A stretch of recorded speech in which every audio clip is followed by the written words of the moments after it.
This is Robert Brune with Renee Washington, DC Media Group. Renee, you were talking earlier about your fiance.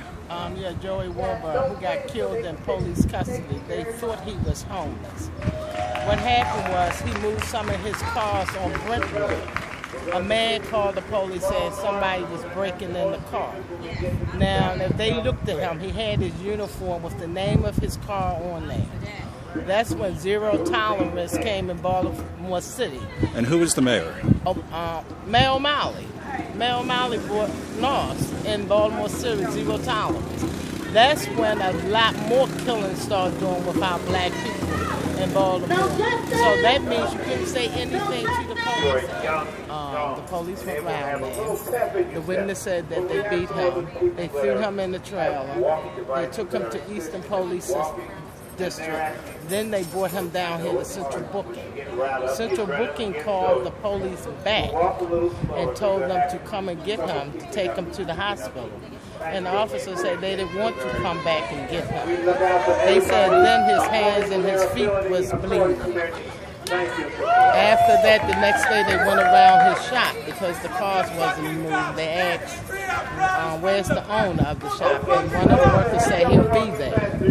So then the car still wasn't moved. So the police came back again and said, where's the owner and what's his name?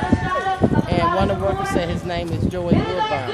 And the officer said, Joe Wilbon is dead. By then, that's when we found out.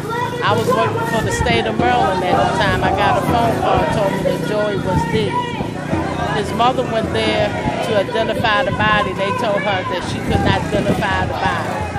And then when I started reading his autopsy report, first they had his name as Joey Wilbon, and then they had him arrested as John Doe. I'm like, okay, you had this while and everything. Where did you get, John Doe from?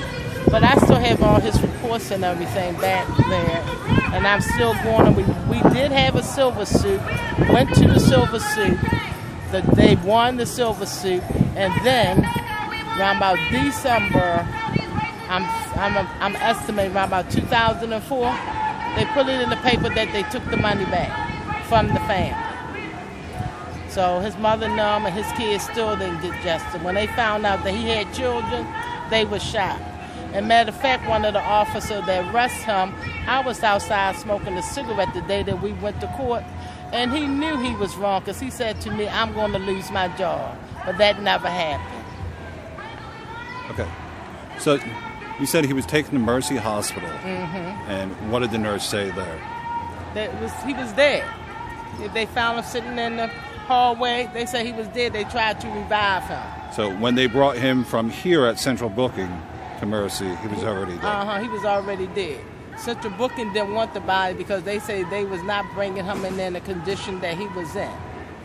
So one of the security called the police, and then she called her supervisor. And her supervisor called Eastern Police District, told them to come back and get him.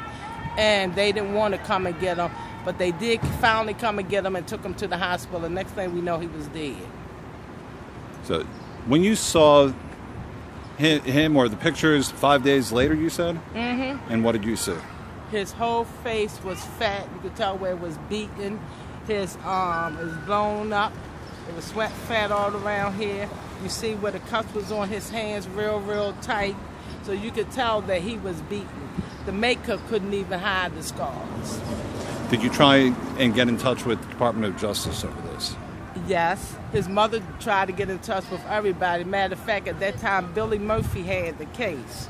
And he didn't do what he's supposed to do right. Later on, he tells us, a year later, he can't handle the case.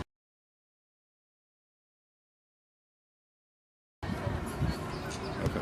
So we got another lawyer, and they handled the case. They did a silver suit. Like I say, they won. We had a jury trial. They won. And in December, they took the money back from their children. I know. Come out of there. What do you expect him to do? Exactly. What do you expect him to do? And then you go to summer school or take an extra course in summer school. You still got to pay for it. $150 a class. What if you got 3 kids? Okay. That's what I'm talking about. No education. I mean, And Martin O'Malley. Yes. He took everything from place. He put Killer Police from New York City. So that's where Mars came. Mars came from New York City. Yes. But you had Schaefer that put in here and put people in here that work. Yeah, he put the city that reads. After he left, it was the city that bleeds. Yes. I remember that. I mean, it was just a mess. When I was little, my mother had the park. She had Camp Concern. I know they sent us out to Fort Meade. We went out there for the summer, and it was free. You had swimming. You had fitness tests. You had trails. You had to run. You had outdoor camping, and you went for the whole summer, and it was free. So what's up with Rawlings Blake? Why doesn't Rawlings Blake support policies like that, do you think? Who knows? Who knows? If you didn't live in the inner city and didn't experience, you don't know. You can't relate. That's how I feel. You don't relate. If you know your kids is not living in the inner city and you see what's going on, you can't relate. You have to be able to relate.